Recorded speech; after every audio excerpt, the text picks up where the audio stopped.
충만한 것과 세계와 그 가운데 사는 자들은 다 여호와의 것이로다. 여호와께서 그 터를 바다 위에 세우심이여 강들 위에 건설하셨도다. 여호와의 산에 오를 자 누구며 그의 거룩한 곳에 설 자 누구인가? 고 손이 깨끗하며 마음이 청결하며 뜻을 허탄한 데 두지 아니하며 거짓 맹세하지 아니하는 자로다. 그는 여호와께 복을 받고 구원의 하나님께 의를 얻으리니 이는 여호와를 찾는 족속이요 야곱의 하나님의 얼굴을 구하는 자로다. 아멘. 예, 우리가 지금 찬양과 경배에 대해서 살펴보고 있습니다. 찬양과 경배의 자세에서 지금 우리가 첫 번째로 마음을 다해 하나님을 찬양해야 합니다. 예, 찬양과 경배에 있어서 가장 중요하게 마음의 자세입니다. 신약에서는, 그건 구약에도 마찬가지겠지만은, 예, 오늘 두 번째로 십자가의 공로만을 의지하여 나가야 됩니다. 여러분, 이건 우리가 하도 많이 들어서 너무나 당연시하는데, 여러분 너무나 잘 알고 너무나 당연시하면서 진짜 안 되는 게 십자가 보혈의 공로를 의지하여 주님 앞에 나가는 거예요. 진실로 저와 여러분이 우리가 진짜 십자가 보혈의 공로를 의지해 나가면요, 하나님과 만나게 돼 있어요. 하나님과 만나게 돼 있습니다. 그리고 우리에게는 이 십자가 보혈의 공로가 이론이 되어 있는 거예요. 이게 실제가 아니에요. 그리고 우리 안에 무엇이 없어요? 감격이.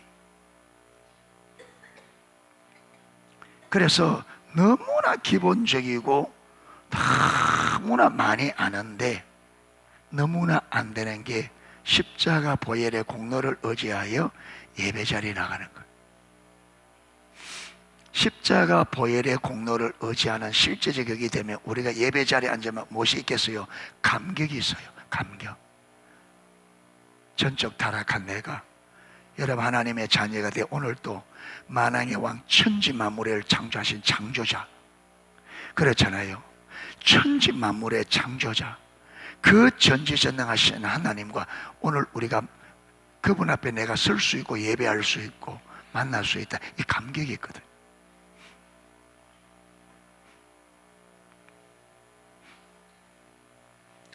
예, 그래서 오늘을 이 말이 무슨 말인지 우리가 좀, 예, 이게 성령님께서 실제가 되도록, 예, 그렇게 우리가 은혜를 구하면서 좀 말씀을 우리가 살폈으면 좋겠습니다.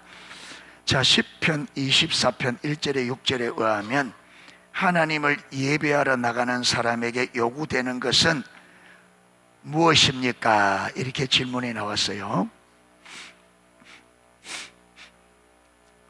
여기 보면 땅과 거기 충만한 것과 세계와 그 가운데 사는 자들은 다 여호와의 것이라 하면서 여호와께서 그 터를 바다 위에 세우심이여 강들 위에 건설하셨도다. 그러니까 하나님이 천지 만물을 창조하셨으면, 창조자이심을 말한 다음에 3절에 여호와의 산에 오를 자 누구며 그의 거룩한 곳에 설 자가 누구냐. 여호와의 산, 거룩한 곳, 이게 다 성전을 말합니다. 예. 그러니까 성전에 오를 자 누구냐. 그럼 성전에 왜 올라가요? 뭐하러? 예배하러. 그 결국은 뭐냐면 하나님 앞에 예배할 자가 누구냐 이 말이에요. 누가 하나님 앞에 예배하기에 합당한 자냐, 이 질문이에요. 여기 보면 그 대답에 곧 손이 깨끗하며 마음이 청결하며 뜻을 허탄한 데 두지 아니하며 거짓 맹세하지 아니하는 자로다. 이게 예배자가 가져야 될, 예, 상태예요. 이 영적인 상태. 손이 깨끗하며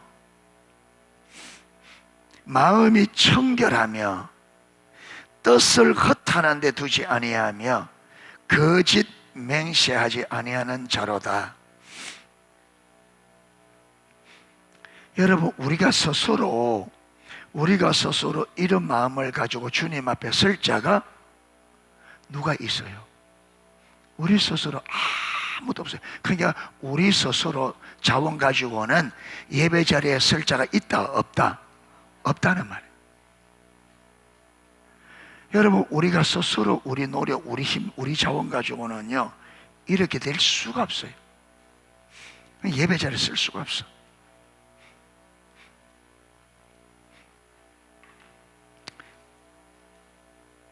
그래서 히브리서 13장 15절, 여러분 히브리서 13장 15절, 나중에 여러분 6절로 돌아올 겁니다. 6절로 히브리서 가서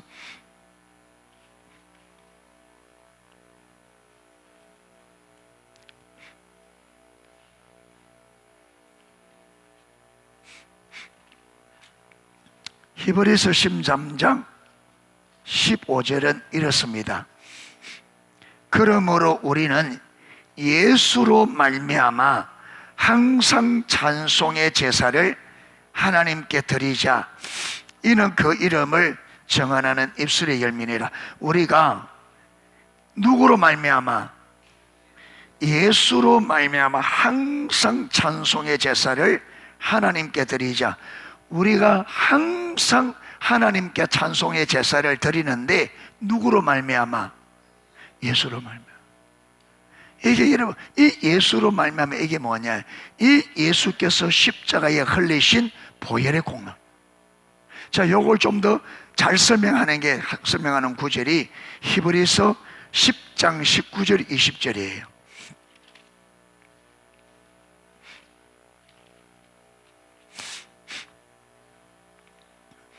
자, 히브리서 10장 19절 20절은 이렇게 기록되어 있습니다. 그러므로 형제들아, 우리가 예수의 피를 힘입어 성소에 들어갈 담력을 얻었나니 그 길은 우리를 위하여 휘장 가운데로 열어놓으신 새로운 살 길이요, 휘장은 곧 그의 육체니라. 그러니까 예수님께서 육체의 죽으심을 통해서 십자가의 그 몸이 십자가에 못 박혀 피를 뿌리고 죽으실 때 그 죽음이 우리 죄 값으로 내어준 죽음이잖아요. 죄의 삭은 사망이기 때문에. 그래서 피 흘림이 없이는 죄 사함이 없다. 피가 흘러졌다 이 말이 무슨 말이에요? 죽음을 의미하죠. 그의 죄의 삭은 사망이기 때문에 반드시 죄는 우리에게 뭘 요구한다? 피, 생명을 요구해. 그런데 우리가 죄값으로 죽으면 우리가 어디 가야 돼요? 지옥 가야 되니까 우리에게 죄값을 물을 수가 없어. 그래서 그 죄값을 누가 대신? 주님이, 당신이 우리 죄를 지시고 우리 죄값으로 당신의 생명을 십자가의 피로 내어준 겁니다. 할렐루야. 그래서 이 육체의 죽으심으로 여러분, 이 죽을 때에 예루살렘 성전에 지성소와 성소를 딱 가로막고 있는 못이, 휘장이 위로부터 누가 찢은 거예요? 하나님이. 그러니까 이 휘장은 뭐냐면 죄를 의미하는 죄. 절대 우리가 하나님께로 나가지 못하도록. 그래서 여러분, 이 휘장을 넘어서 대제사장이 1년에 한 차례 대속죄일날 가는데, 반드시 여러분 제사장이 대속죄일날 그 지성소에 들어가면 뭘 들고? 피를 들고, 양의 피를 들고 들어가야 돼. 예. 그래서 그 휘장을 위에서 쫙 찢어서 휘장 한조각은 오른쪽, 한조각은 왼쪽, 그리고 중앙에 무엇이 생겼어요? 그 중간에 휘장이 찢어 양쪽을 갈라지니까 휘장에, 이게 여러분 새롭고 휘장 사이로 예수께서 열어놓으신 새롭고 산 길, 우리가 예수님께서 열어낸 이 길을, 주의 피를, 예수의 피를 힘입어 그 지성소에 나아가 지성소 위에 임재해 계신 하나님과 무엇이? 만남이 일어난다. 예배는 이거래, 예배는. 그러니까 우리가 지성소에 들어가 주님과의 만남이 되려면 반드시 누구 피? 예수의 피를. 이게 뭐냐? 예수님의 십자가 보혈의 공로를 의지하는 믿음이에요. 요 믿음이 실제가 돼야 여러분 그 지성소에 나갈 수 있다. 요게 실제가 돼. 제사장이 피 사진 찍어가지고 사진 들고 들어가면 돼, 안 돼?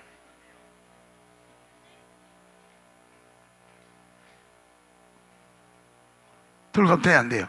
그러면 예수님의 보혈 글자서가 들고 가면 돼, 안 돼요? 반드시 무엇을 들고 가야 돼요? 피. 그러니까 우리가 지식 가지고도 안 되고 무엇이 해야 된다? 진짜 예수님의 보혈의 공로를 믿는 진짜 믿음이라야 그이들. 왜 우리가 예배 가운데 하나님을 못 만나? 하나님을 만나지 못하는 핵심이 예수님의 십자가 보혈의 공로를 믿는 실질적인 믿음이 없는 거예요. 요게 이론으로 다 돼. 그러니까 요게 실제가 안 되니까 모두 감격도, 그리고 예배가, 여러분 이 의미를 모르니까 예배가 힘든 거예요. 우리가 한 주가 내가 지었던 죄가 진짜 예수님의 보혈로 깨끗이 용서받고, 그렇지 내 죄가 많음에도 불구하고 주의 벌로 용서를 받고, 여러분 언제나 아버지와의 만남이 이루어진다는 요게 실제로 내가 믿음이 있다면 어찌 예배가 우리가 힘들겠어요? 어찌 예배?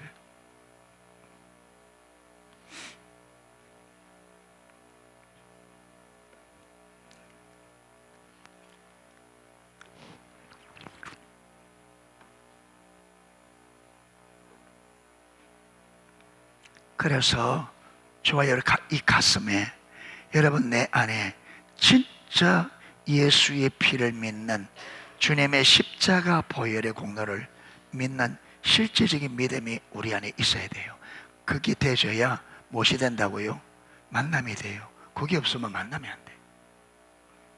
이론 가지고 어떻게 우리 죄가 진짜 용서되겠어요? 진짜 믿어야, 실질적인 믿음이라야 실질적으로 우리 죄 사함이 일어나고, 그렇죠? 그러니까 지성소까지 나아가 우리가 중간 만남이 될 수 있지. 이게 이론으로 딱 되니까 안 되죠. 안 된다. 그러니까 여러분 어느 하나라도 그게 우리에게 실제가 안 되면 이론 가지고는 안 돼요. 반드시 실질적인 믿음이라야 되고, 실제적으로 여러분 겸손한 자리에 가야 하나하나가 성령의 실제가 돼야 돼요. 여러분 이론적으로 안 것 가지고 설치되면 아무것도 안 돼요.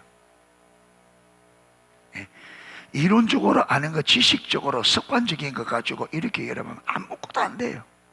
하나님은 실제만이 하나님 앞에 통합니다. 할렐루야. 실제만이 통해요.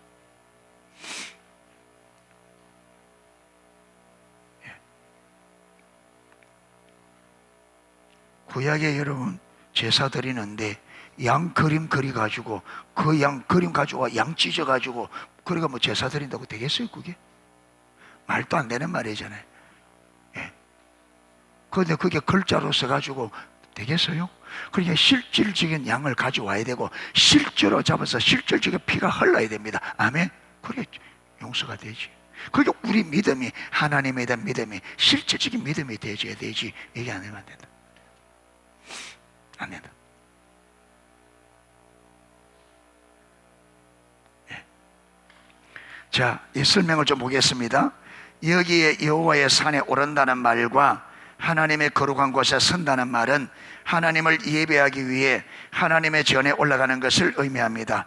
예루살렘 성전에 있던 시온산이 실제로 높은 곳에 있었을 뿐 아니라 이스라엘 백성들은 하나님을 예배하기 위해 성전에 나가는 것을 올라가는 것으로 표현합니다. 성전에, 실제로 성전이 좀 높은 곳에 있어요. 그래서 안식일날 예루살렘 성에 서면 안식일날 여러분 또 절기 때 예배하러 성전으로 올라가는 그 행렬이 예루살렘에서 쫙 보이는 거, 높은 데 있으니까. 그러니까 여호와의 산에 오를 자, 성전이 그 예루살렘의 높은 곳에 있으니까 그 안식일 되면 사람들이 다 올라가는데 쫙, 그게 감격적이라. 그러니까 여러분 감격해서 여호와의 산에 오를 자 누구인가? 그 거룩한 곳을 자가 누구인가? 성경은 그 거룩한 그곳은 거룩한 곳으로서 손이 깨끗하고 마음이 청결하고 뜻을 허탄한 데 두지 않고 거짓 맹세하는 자가 그곳에 오를 수 있다고 말합니다. 하나님을 예배하러 나가는 것은 거룩한 하나님 앞에 나가는 것으로서 오직 거룩한 자만 나갈 수 있습니다. 그렇죠? 오직 거룩한 자만. 그러니까 죄를 그대로 가지고 죄 용서 없이, 죄 사함 없이. 그래서 여러분 항상 성소와 지성소 들어갈 때는 들어가기 전에 어디에서 번제단을 거쳐야 돼. 짐승을 잡아서 번제단에서 제사를 드리고 그 다음 물두멍에서 수족을 씻고 들어간다. 네.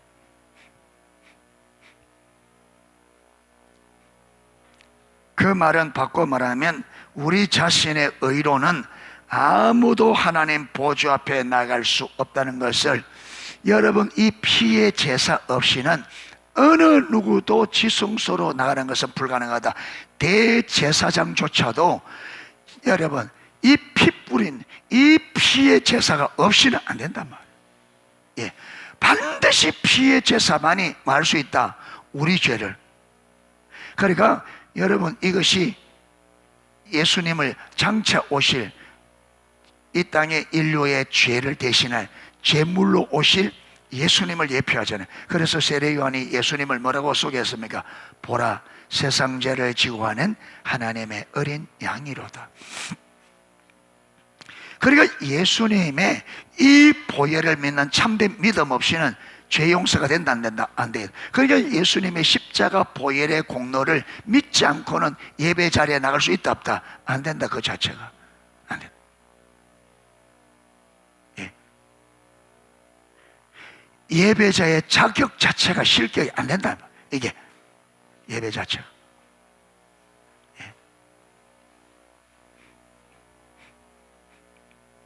히브리서 10장의 이 구절의 배경에는 예수님께서 십자가에 못 박혀 돌아가실 때 일어났던 한 가지 사건이 놓여 있습니다. 예수님께서 십자가 못 박혀 돌아가시는 순간 쭉 설명을 했습니다. 예. 설명했습니다. 했고, 그 다음에 115페이지 중간, 예수께서 십자가 위에서 인류의 죄를 위한 영원한 속죄 제사를 드렸습니다. 여러분, 어린 양, 여러분, 제물로 드려지는 양은 예수님이 아닙니다. 그렇죠? 예표할 뿐. 그렇기 때문에 이 짐승은요, 우리 죄를 완전히 없앨 수 없어요. 그래서 우리는 구약은 죄를 말 때마다, 지을 때마다 이 제물을 드려야 돼요. 왜? 이 제물은 예수님이 아니라 예수님을 예표하기 때문에 이 짐승의 피로는 우리 죄를 완전히 할 수 없어요. 그런데 예수님은 당신의 피로서 한 번의 제사로 우리 죄를 영원히 없어요. 그래서 여러분, 예수님은 한 번에 그분은 십자가에 달리심으로 우리 모든 죄를 완전히 영원히 없애버리게 우리는 또다시 제사를 드릴 필요가 없습니다. 왜? 예수님이 한 번에 자기 몸으로 드리신 이 제사로 우리 죄를 영원히 없앴기 때문에. 예. 그래서 예수님은 영원한 속죄 제사를 드렸습니다. 예수님께서 십자가 위에서 드린 속죄의 제사는 구약시대 예루살렘 성전에 드려진 속죄의 제사와 세 가지 면에서 근본적 차이다. 구약의 성전에서 드려졌던 속죄 제사와 예수님이 친히 자기 몸으로 드린 이 속죄 제사에는 세 가지 차이점이 있다. 첫째가 뭐냐? 예수님은 그 제사를 이 땅에 있는 지성소가 아니라 바로 그 지성소의 본체인 하늘의 성소에 드리셨습니다. 히브리서 9장 24절 그리 되어 있죠. 히브리서 9장 24절. 자, 여기 보면,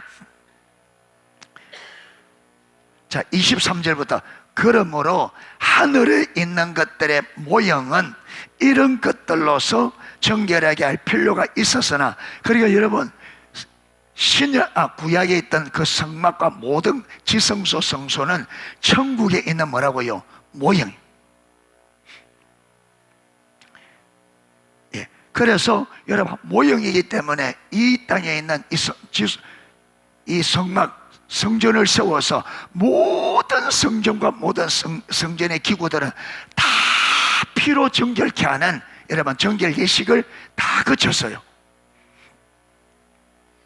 그런데 하늘에 있는 것들은 이런 것들보다 더 좋은 제물로 할지니 그리스도께서는 참것의 그림자인 손으로 만든 성소에 들어가지 아니하고, 제사장들은 하늘의 모형을 딴 사람의 손에 의해서 만들어진 지성소에 들어갔지만 예수님은 사람이 만든 지성소가 아닌, 이게 보면 어디에?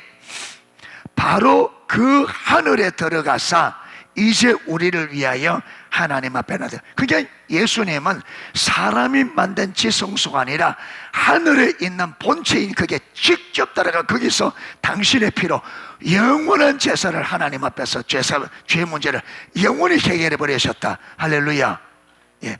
그래서 예수님의 제사와 구약의 속죄 제사는 첫 번째, 여러분 구약의 제사는 사람이 만든 천국의 모형인 지성소에 들어가 피가 뿌려졌지만, 예수님은 손으로 짓지 않는 여러분 성전의 본체이신 바로 거기에 직접 들어가 거기서 자기 피로 영원한 제사를 드리셨다. 이해가 되시죠? 둘째, 예수님은 짐승의 피를 가지고 드린 것이 아니라 영원한 하나님, 영원한 하나님의 아들이신 자신의 피를 가지고 드리셨습니다. 히브리서 9장 12절, 염소와 송아지의 피로 하지 아니하고 오직 자기의 피로 영원한 속죄를 이루사 단번에 성소에 들어가셨느니라. 한 번으로 영원한 속죄의 제사를 두 번 할 필요 없이 한 번으로 모든 인류의 죄를 영원히 없애버리셨다. 셋째, 예수님은 구약시대에 매년 반복될 수 없는 불완전한 제사와 달리 단번에 영원한 제사를 드리심으로 영원한 속죄를 이루셨다. 방금 12절에 말씀입니다. 자, 이렇게 예수님께서 십자가 위에서 인류의 죄를 위한 단번에 영원한 속죄 제사를 드리심으로 나타난 결과 중 하나는 그동안 사람들에게 가려져 있던 하나님의 보좌가 어떻게 된 거요?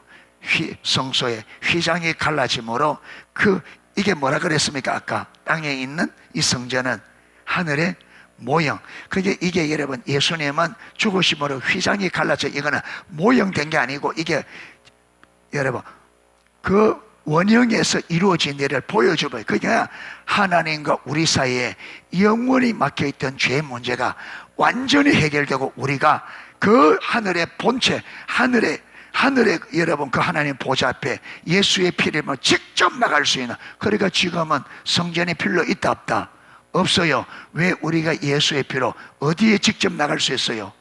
여러분 서성전의 본체인 하나님 보좌 앞에 직접 우리가 나갈 수 있으니까 할렐루야. 예. 그러니까 구약과 신약은 완전히 다른 은혜. 완전히.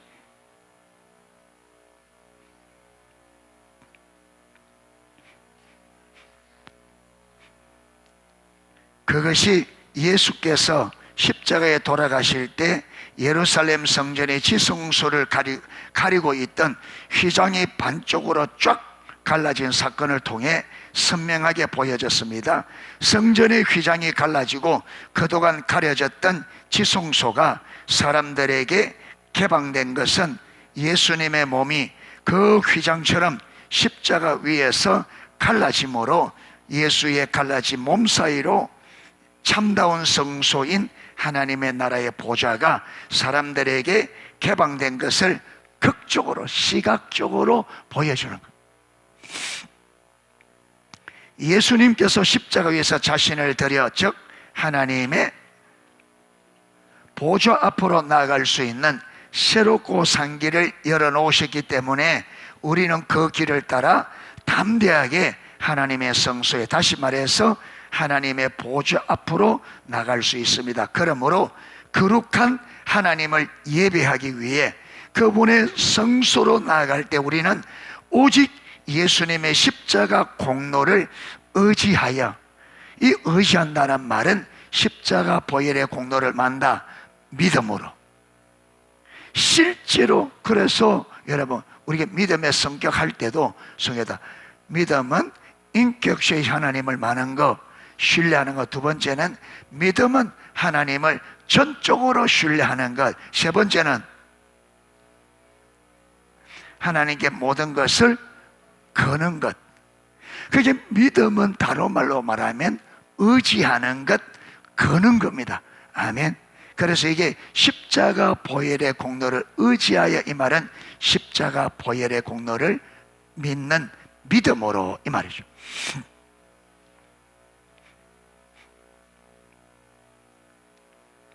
예.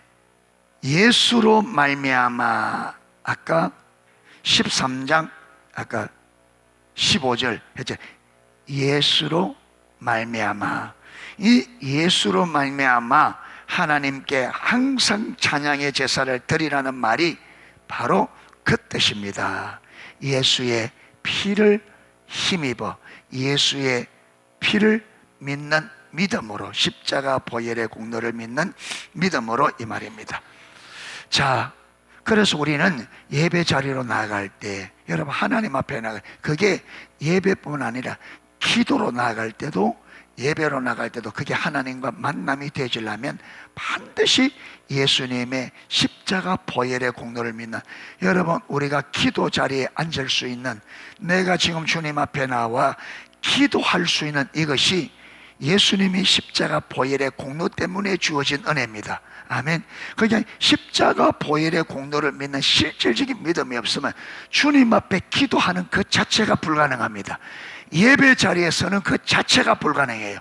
십자가 보혈의 공로를 우리가 믿지 못하면 예배 자리에 앉는 그 자체가 불가능해요. 은혜 보좌 앞에 나가는 그 자체가 불가능해요. 그래서 모세가 출애굽기 33장에 하나님 영광을 보여주세요 하니까 보여주겠다 하는데, 그런데 너는 내 얼굴은 보지 못한다. 그러니까 영광이, 네가 본체는 볼 수가 없다. 죄인으로서는 영광의 본체를 볼 수가 없다. 그러니까 여러분, 모세가 위대한 하나님의 종이라도 구약에서, 여러분, 구약에서 무엇은 짐승의 피를 가지고는 주님의 영광의 본체를 볼 수가 없다. 예.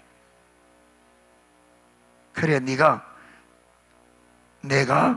지나갈 때 내가 너를 바위 틈 사이에 뭐 했다가 덮었다가 내가 지나간 다음에 뭔 보게 될 거다. 등은, 주님의 등이 있어요. 그럼 이 등은 무슨 말이에요? 여러분, 우리가 태양을 보면 낮에는 보기 어렵잖아요. 그렇죠? 예. 그런데 태양이 산을 딱 넘어갔어요. 태양은 안 보여요. 그런데 태양은 안 보이지만 그거 남은 그걸 잔광이라 그러죠. 그래서 아직까지 솔직히 환하죠. 태양은 산으로 넘어갔는데 태양빛이 환하, 이게 주님의 등이 등.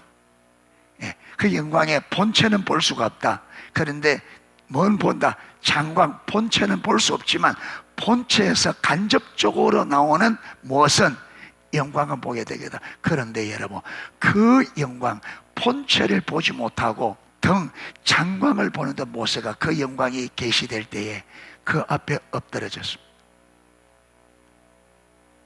그 앞에.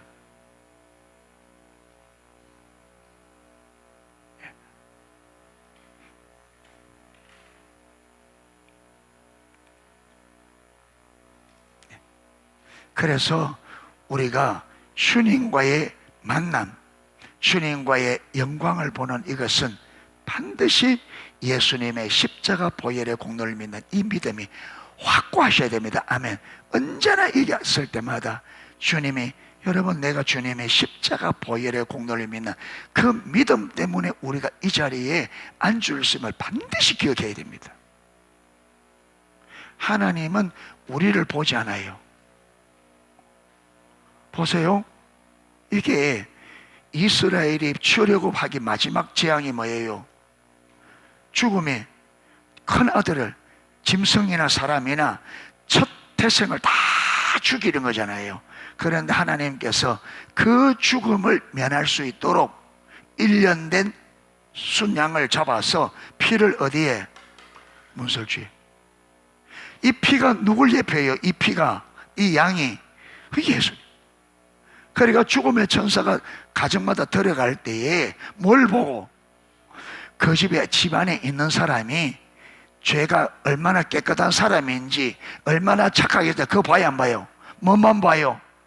문설주에 피가 있느냐 없느냐. 그 전에 여러분, 우리가 예배자로 나갈 때 우리가 죄가 얼마나 있느냐 없느냐 이걸 보지 않고 네가 예수의 피를 진짜 들고 있는지, 그 가슴에 예수의 보혈을, 십자가 보혈의 공로를 믿는 믿음이 진짜 있는지, 그 문에 피가 있는지 없는지 그것만 보았다고요. 그게 있으면요 넘어갔어요. 그 안에 있는 사람이 아무리 악하든 아무리 죄인이라도 피가 발라있으면 그 피 때문에 그래서 넘어간다. 6월절이.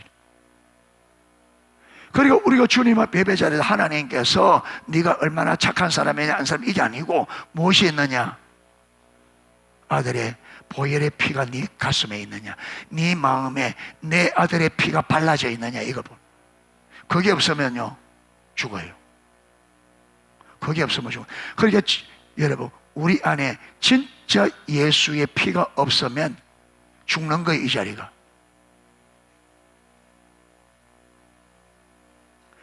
사는 게 아니라 죽어요. 우리 그거 모른다 이 말이에요.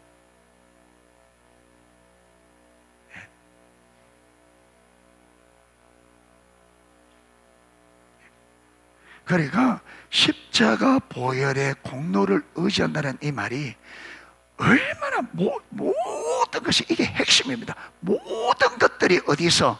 여기서 풀어진단 말이에요. 여기서.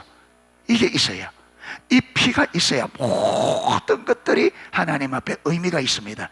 여기 없으면 아무것도 의미가 없어요. 하나님과 나와는 무슨 관계? 나에게는 아직도 휘장이, 그 피가 없으면 하나님과 나서는 아직도 휘장이 어떻게 된 상태예요? 그대로 나갈 수가 없어요. 들어갔다가는 죽는 거예요.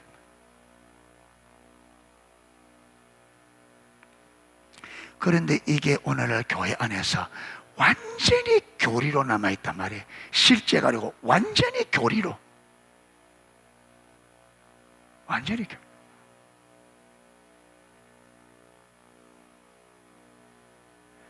그러니까 주의 백성들이 완전히 말라 죽는 거죠. 주님 못 만나니까. 만날 수가 없죠. 오늘 히브리서 명백하게 우리가 예수의 피를 힘입어, 담대히 예수의 피를 힘입어. 피 없이는 된다 안 된다? 안 되죠. 그리고 우리 안에 진짜 십자가 보혈의 공로를 믿는 믿음이 안 되고는 안 되죠. 안 되죠. 이게 이론 가지고 안 되죠. 교리로 안 되죠.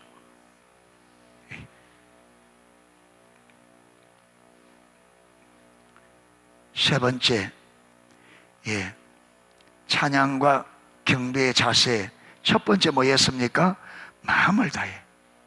마음을 다한단 말이 무슨 말이에요? 가사 하나하나에 우리의 온 마음을 다워 드려야 된다. 두 번째가 뭐라고요? 예수의 피를 힘입어 십자가 보혈의 공로를 믿는 믿음을 의지하여, 그 믿음 가지고 십자가 보혈의 공로를 믿는 실질적인 믿음을 가지고 그렇게 예배 자리에 나가야 실제로 하나님을 만날 수 있다. 세 번째가 삶이 예배로 드려져야 된다.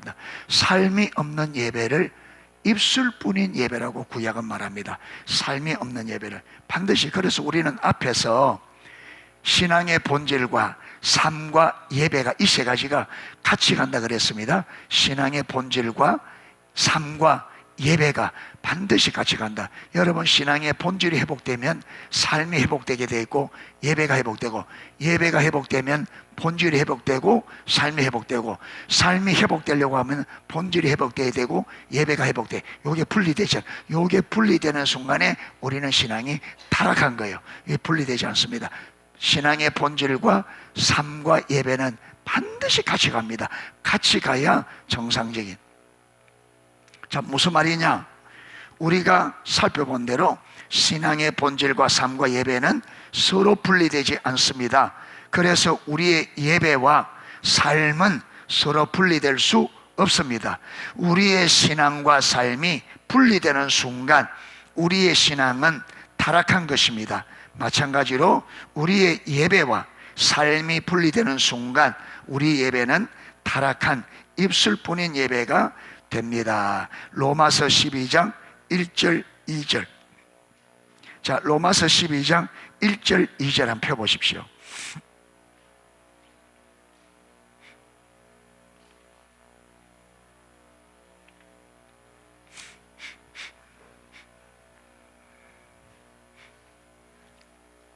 자, 찾았으면 우리 같이 한번 읽도록 하겠습니다. 그러므로 형제들아, 내가 하나님의 모든 자비하심으로 너희를 권하노니 너희 몸을 하나님이 기뻐하시는 거룩한 산제사로 드리라. 이는 너희가 드릴 영적 예배니라. 너희는 이 세대를 본받지 말고 오직 마음을 새롭게 함으로 변화를 받아 하나님의 선하시고 기뻐하시고 온전한 뜻이 무엇인지 분별하도록 하라. 자, 여기 보면 바울은 우리에게 무엇을 하나님께 예배로 드리라고 말하고 있어요? 이 구절에서 무엇을 하나님께 예배로 드리라고? 너희 몸을 하나님 앞에 무슨 제사로? 왜 산제사를 하냐면 구약의 제사는 어떻게 드려요? 죽여서. 근데 신약의 제사는 어떻게?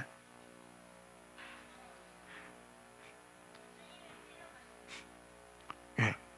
그건 내가 살았는데 어떻게 재물은 죽어야 되는데, 재물은 죽어야 재물이 되는데, 왜? 죽어야 그 피를, 그렇잖아요. 그런데 살아있는 동안에는 이게 제사가 안 되는데, 그런데 여기에는 산제사를 드리란단 말이에요. 이게 뭘 의미하냐? 산제사라 이 말이, 네가 살아있지만 하나님 앞에서 어떤 자처럼? 죽은 자처럼. 이게 뭐냐면 철저하게 내 자신이 부인된 삶, 주님의 주권적 통치에 순복하는 삶. 이게 여러분 산제사예요. 내가 살아있지만 죽은 자. 그러니까 내가 자기 중심성이 십자가 못 박혀 죽고, 내가 죽고 내 안에 그리스도께서 주인으로 사는 삶, 그게 산제사예요. 리즈 하월자에게 여러분, 폐병인 여자를 위해서, 폐병 걸린 여자를 기도하게 합니다. 그렇게 기도해도 안 되니까 하나님께서는 네가 저 여자를 위해서 네가 대신 죽으면 살리겠다 그래. 예, 네가 저 여자를 위해서 네가 대신 죽으면 저 여자를 살리겠다. 그런데 리즈 하월자가 못해요.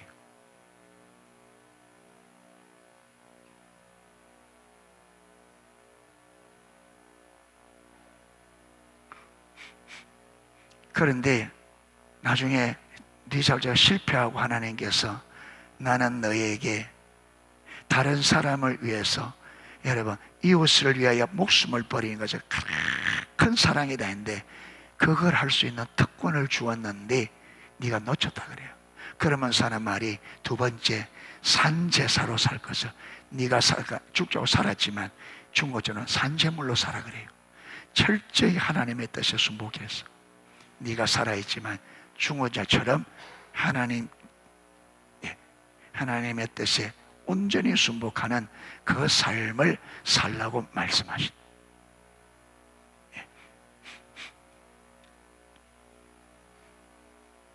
그래서 여러분, 거룩한 산제사, 이 말의 의미를 잘 깨달으려고 하는, 더 알고 싶은 분들은 니자월제 책을 한번 보십시오.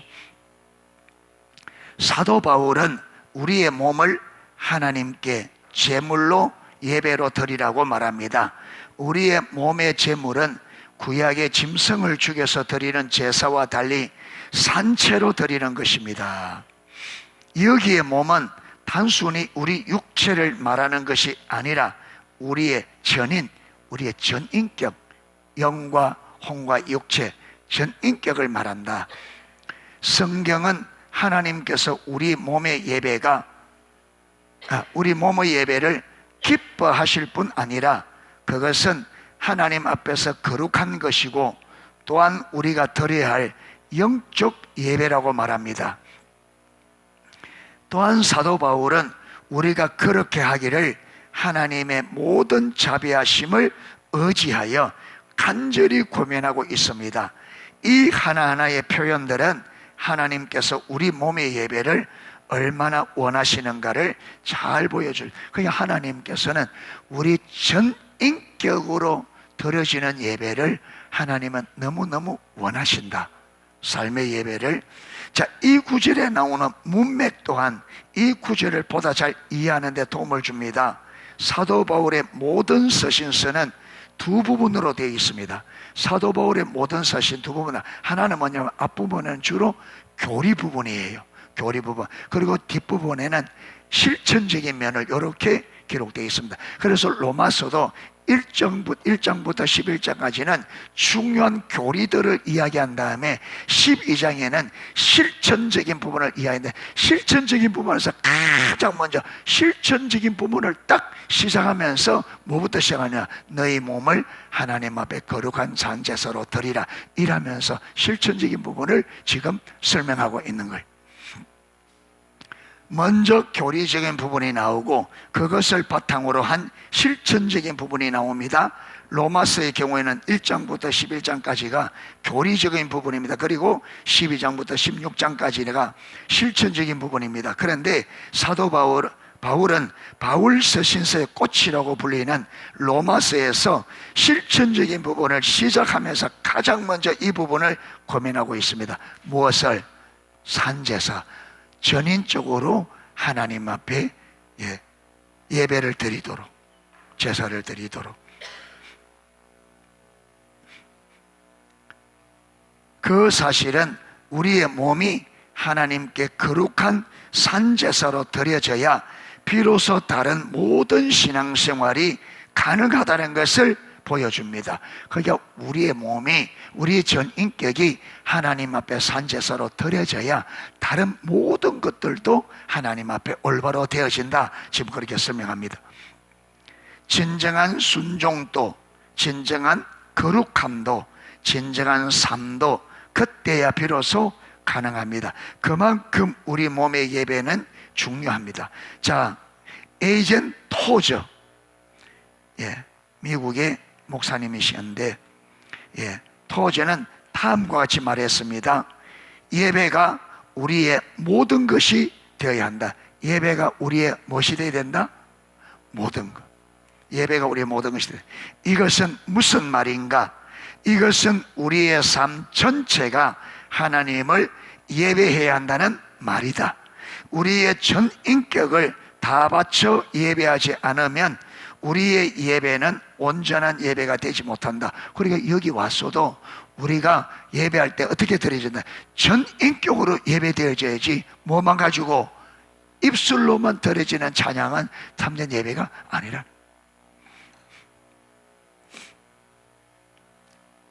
알트킨들 목사도 이렇게 말합니다.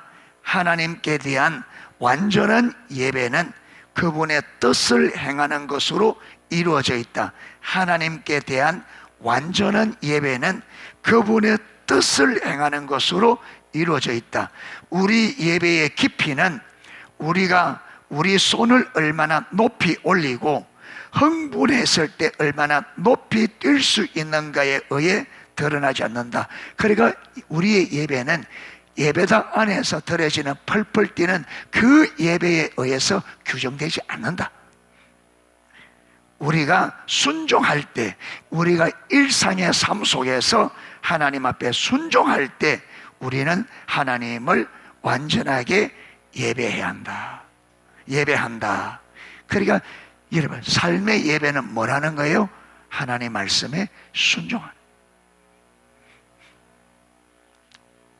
먼저 하나님의 백성으로서 우리 삶이 하나님의 영광을 위해 드려져야 합니다. 다시 말해서 우리는 하나님의 영광을 위해 살아야 합니다. 다음에 9절들은 큰 소리로 읽어보십시오. 자, 로마서 14장 8절 같이 한번 읽겠습니다. 우리가 살아도 주를 위하여 살고 죽어도 주를 위하여 죽나니 그러므로 사나 죽으나 우리가 주의 것이로다. 아멘. 그래서 우리는 하나님의 영광을 위해 삶을 살아야 되고요, 우리 삶이 하나님의 영광을 위해 드려져야 된다, 그렇게 말합니다. 자, 고린도전서 6장 19절 20절 너희 몸은 너희가 하나님께로부터 받은 바 너희 가운데 계신 성령의 전인 줄을 알지 못하느냐? 너희는 너희 자신의 것이 아니라 값으로 산 것이 되었으니 그런즉 너희 몸으로 하나님께 영광을 돌리라. 아멘. 자, 고린도후서 5장 15절 그가 모든 사람을 대신하여 죽으심은 살아있는 자들로 다시는 그들 자신을 위하여 살지 않고 오직 그들을 대신하여 죽었다가 다시 살아나신 이를 위하여 살게 하려 함이라. 아멘. 예수님께서 왜 십자가에서 우리 죄를 위해 죽으셨느냐? 왜 예수님께서 십자가에 죽으셨느냐? 이것은 산자들로 예수를 믿고 구원받은 자들이 이제 다시는 자기 자신을 위해 살지 않고 누구를 위해? 예수님을 위해 살게 하도록 하기 위해서 십자가. 그래서 하나님께서 우리를 왜 구원시켰냐? 왜 구원시켰냐? 구원의 목적이 뭐라고요? 예수를 위하여. 이제 우리 자신을 위해 살지 않고. 그래서 구원받은 우리는요, 내 자신을 위해 살면 안 돼요. 주를 위해. 구원의 목적이 주를 위해 살게 하시려고 우리를 구원하셨어요. 아멘. 또한 우리는 일상생활에서 하나님의 행하심을 보고 그 일에 적극적으로 동참함으로써 하나님을 예배하는 삶을 살아야 합니다. 주중에 그렇게 삶으로 하나님을 예배하는 성도들이 주일에 모여서 하나님께 예배를 드릴 때 그 예배 가운데 하나님의 참으로 놀라운 은혜와 임재가 함께할 것입니다. 그렇죠. 일상에 여러분, 주중에 일주일 동안 일상에서 하나님을 그렇게 예배하고 말씀에 순종하고 하나님을 예배하고 여러분 전인격으로 내 삶 자체로 하나님을 예배하는 삶을 살다가 주일에 그런 성도들이 모여서 예배드리면 그 예배가 어떤 예배가 되겠어요? 어떤 예배?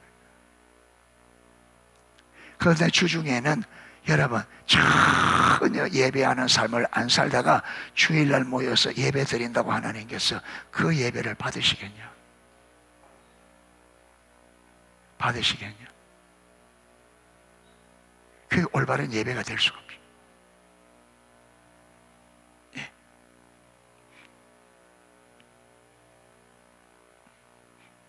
따라서 주일에 드리는 예배의 성패는 가장 근본적으로 주중의 지체들이 삶으로 드리는 예배에 따라 결정돼요. 그저 주일에 드리는 예배가 성공할 것이냐 실패자는 우리가 주중에 어떻게 살았느냐가 결정한다. 주일의 예배는 주일날에 의해 결정되는 게 아니고 6일의 삶에서 오늘의 예배가 결정된다. 6일 동안 우리가 여러분 그렇게 살지 않으면 오늘 예배는 우리가 올바로 드리려고 해도 올바로 될 수가 없어. 우리 삶은 채널 타듯이 여러분 텔레비 KBS 몇 번 틀면 탁 나오고 그렇게 되지 않습니다. 일주일 동안 내 마음대로 살다가 여기 오면 채널 탁 틀듯이 하나님 중심으로 딱 그래 안 되게 돼 있어. 그래 안 돼. 여러분 일주일 동안 예배하는 삶을 안 살면, 이게 딱 앉아서 예배 드리려고 하면 찬양만 모두 우리 안에 일주일 동안 살았던 모든 염려, 걱정, 일들이 꽉 있어서 여러분 완전히 입만 뻥긋뻥긋해요. 생각은 완전히 다른데 안 되게 돼 있습니다. 마음을, 그게 찬양 가사 하나하나에 우리 마음을 다 담아야 되는데 이게 안 된단 말이에요. 여기 되려면 일주일 동안 예배하는 삶을 살아야 돼요.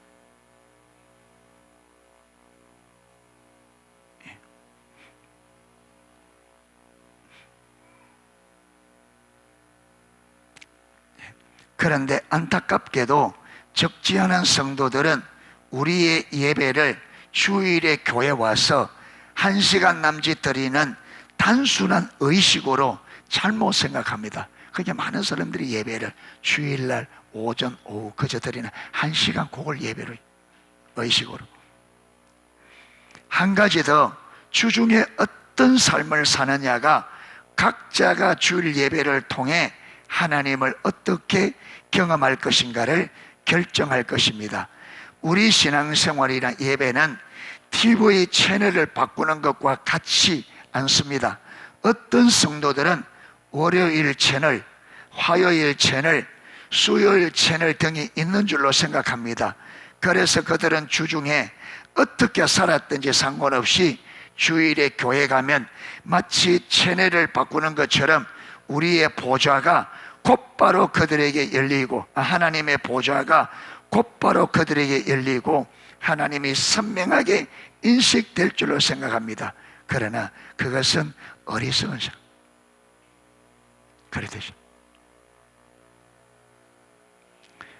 자, 7번째, 찬양과 경배는 우리가 배워야 할 가장 중요한 제자도 중 하나입니다. 찬양과 경배는요, 배워야 돼요. 제자 훈련 받듯이 예배를 배워야 돼요. 찬양과 경배를 싫어하면 그 사람은 하늘나라에 갈 것인지 말 것인지를 심각하게 고민해 보아야 합니다. 그곳에 가면 찬양과 경배를 통한 예배가 계속될 것이기 때문입니다.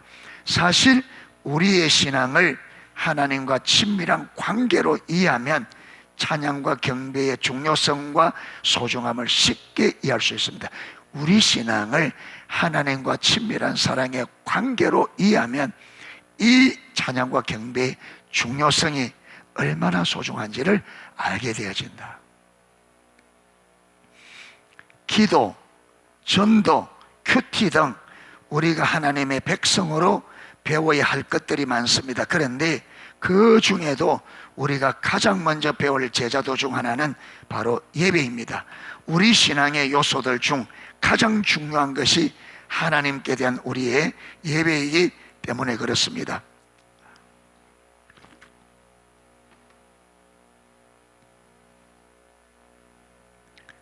예배 회복 1단원에 보면 예배의 중요성과 성전된 삶과 예배와의 관계를 설명해 줍니다.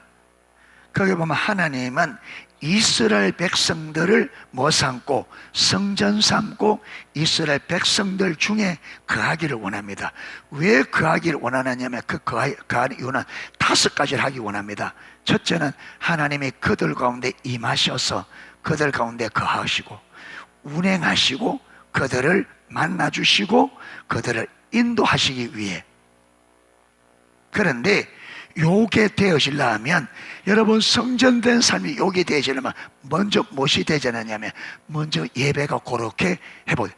예배 가운데 하나님이 임하셔서 거하시고 예배 안에서 하나님 두루 행하시고 예배를 통해 우리를 만나주시고 인도하시는 요게 되어져야 우리 삶이 성전된 삶이 된다는 거예요. 그러니까 하나님이 의도한 삶은 반드시 여기 되려면 무엇부터 회복되어야 된다? 예배가 회복되어야 된다. 그래서 교회의 기능이 4가지. 위로는 하나님께 예배, 아래로는 양육, 성도 양육하는 것. 한쪽 날개로는 여러분 성도의 교제, 또 한쪽은 전도입니다.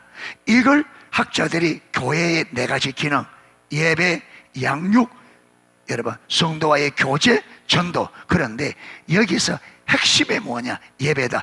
예배가 회복돼야 이 다른 기능들도 교회가 똑바로 된다. 예배가 회복되지 않고 교회가 다른 기능이 회복되지 않는다. 그게 예배는 우리 신앙의 열쇠와 같아요. 예배가 회복되어야 아까 말했던 것처럼 신앙의 본질도 삶도 회복되지고 예배가.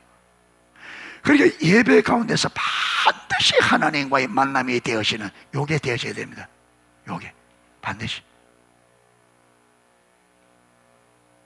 그래서 예배의 사활을 걸어야 돼요. 예배 가운데 하나님 만나기 이러면 목숨을 걸어야 돼. 이거 안 되면 아무것도 안 돼요. 이게 안 됩니다. 예배 가운데 하나님의 만남이 안 되면 우리 신앙은 아무것도 안 되게 돼 있습니다. 한번 해보십시오. 예배 가운데 하나님을 못 만나는 사람이 일상에서 만난다. 그거는 그래 될 수가 없어요. 예배는요, 하나님이 우리를 만나 주시려고만 하나님의 주신 축복이에요. 예배는 그 자체가 하나님이 우리를 만나 주시려고. 왜? 그 예배가 회복돼야 다른 게 다 회복될 수 있기 때문에. 그래서 우리가 예배 가운데 하나님을 만나는 예배가 되도록 예배의 사활을 걸어야 됩니다. 예배를 위해서 기도해야 되고요, 진짜 주님 만나는 예배가 되도록. 그래서 오늘 예배의 자세, 마음을 다하고 십자가 보혈의 공로를 의지하고 삶의 예배다는 이 세 가지 여러분 자세가 반드시 이렇게 만들어내야 됩니다. 아멘. 아멘.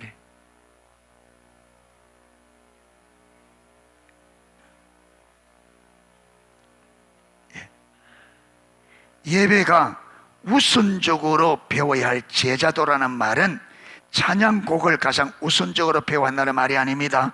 그 말은 예배에 대한 성경적인 이해, 예배를 배워야 된다 이 말은 예배에 대한 성경적인 이해, 우리 앞에 설명했습니다. 이해, 그 다음에 가치, 예배는 어떤 가치를 담고 있는지 예배의 가치, 그 다음에 예배의 태도, 우리가 예배 드릴 때 어떤 마음의 자세와 태도로 써야지 이것들을 다 배워야 돼요. 제자들을 배우듯이 등을 우선적으로 배워야 한다는 말입니다. 우리의 모든 예배는 하나님께서 말씀하시는 기준과 가치와 마음의 자세에 따라 드려져야 합니다. 또한 예배가 우선적으로 배워야 할 제자도라는 말은 그런 올바른 성경적인 이해와 가치와 태도에 따라 실제로 하나님을 예배하는 것을 배워야 한다는 말입니다. 오늘날 적지 않은 교회에서 성도들이 예배에 대한 올바른 성경적인 이해와 가치와 태도를 배우지 않기 때문에 여러분 오늘날 대부분의 교회에서는 그저 찬송 부르면 그걸 여러분 예배고 주보 순서들은 그걸 예배라고 하는 이해하고 있습니다. 대부분은 그러니까 예배를 배워야 될 필요가 없어. 왜? 주보 순서들은 예배니까. 그러니까 여러분 성도들이 주보 순서대로 시작해서 주보 순서 마치고 하면 자기들이 어떤 예배에 대한 여러분 예배가 무엇인지, 예배에 어떤 가치가 담겨 있는지, 어떤 태도에 대해 그 전혀 여러분 상관없이 요 예배 순서만 마치면 예배 드렸다 이렇게 생각. 그렇게.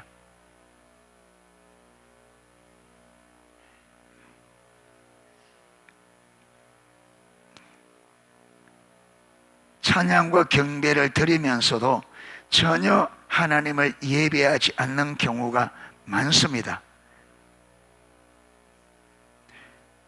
여러분 지금 불려지는 찬양은요, 외국 곡들은 다 외국 원어는 다 직접 합법으로, 거의 대부분이 직접 합법으로 돼요. 그런데 우리나라에서 번역할 때는 다 간접 합법으로 다 바꿔버리면 그게 예배가 뭔지 전혀 모르는 거예요.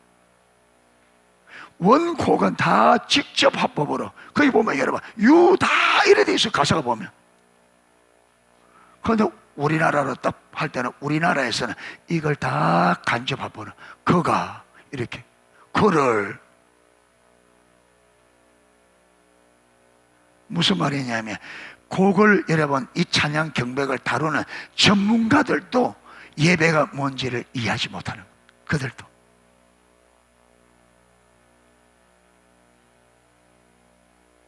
그러니까 여러분, 이 나라 예배가, 그 예배를 쫓는 전문가들도, 그리고 여러분 그 찬양 내노라는 우리나라의 내노라는 찬양팀들도 우리나라 다 간접화법으로 여러분 번역해서 그 간접화법 그대로, 그리고 그대로 초점은 어디 있냐? 사람에게 있어요.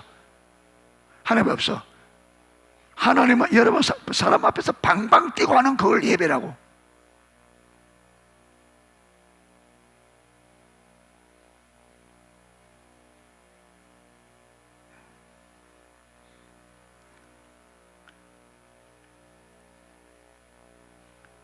찬양과 경배를 드리면서도 전혀 하나님을 예배하지 않는 경우가 많습니다. 그렇죠. 사람에게.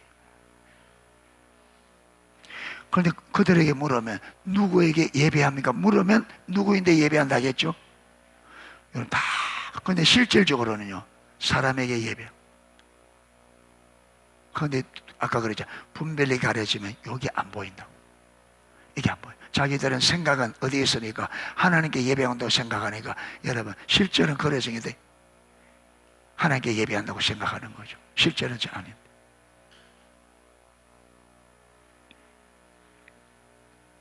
그렇게 되면 겉모습은 비슷하고 같은 찬양곡을 사용할지 모르지만 그것은 전혀 다른 예배가 됩니다. 모양이 비슷하고 똑같은 곡을 사용해도 여러분 이걸 올바로 알고 이 여러분 찬양의 경배의 이해, 가치, 태도를 알고 부르는 것과 이걸 모르고 그냥 쏘아대는 것은 완전히 다르죠. 완전. 또한 오늘날 적지 않은 목회자들과 교회 리더들은 교회의 성장이나 젊은이들의 전도와 같은 자기들이 세운 목표와 목적을 위해 찬양과 경배의 프로그램을 도입하려고 노력합니다. 그러나 그것은 어리석은 일입니다. 찬양과 경배는 우리의 다른 목적을 위해 도입하는 어떤 프로그램이 아닙니다. 찬양과 경배는 우리가 하나님께 드리는 최상의 형태의 예배입니다. 여러분, 예배는요 어떤 다른 용도로 사용할 수가 없어요. 해서도 안 되고 할 수도 없어요. 예배는, 우리의 예배는 하나님만 홀로 받으시기에 합당하십니다. 아멘. 그래서 예배는 전적으로 하나님의 영광을 위해 드려져야 됩니다. 이거 위에 달리 드려지면 그건 예배가 아니죠. 수단이고 목적이 됩니다. 우리는 하나님을 진정으로 예배하기를 배워야 합니다. 우리는 다윗처럼 하나님을 실제로 예배하는 일에서 자라나야 합니다. 그래서 우리 농소교회도요, 여러분 실제로 예배 가운데 하나님의 임재하시고 하나님이 원하시는 예배가 회복되도록 우리 모두가 아주 힘써야 돼요. 힘써야 돼요. 앉아있다 가는 게 예배가 아닙니다. 앉아있다 가는. 구약에 그랬잖아요. 마당만 밟을 뿐이라고. 입술뿐인 예배라고. 너희가 입술로는 나를 가까이 해, 마음은 멀다고. 입술뿐인 예배, 마당만 밟는 예배 의미 없습니다. 그래서 여러분 신앙생활을 종교생활 하듯이 하면 된다. 분명히 아까 말했지만 예수님의 십자가 보혈의 공로를 믿는 믿음이 내 안에, 예수님의 피가 내 안에 실제 살아 있어야 됩니다. 아멘. 살아 있어야 됩니다. 피가 말라 비틀어지면 안 돼요. 살아요. 무슨 말이냐?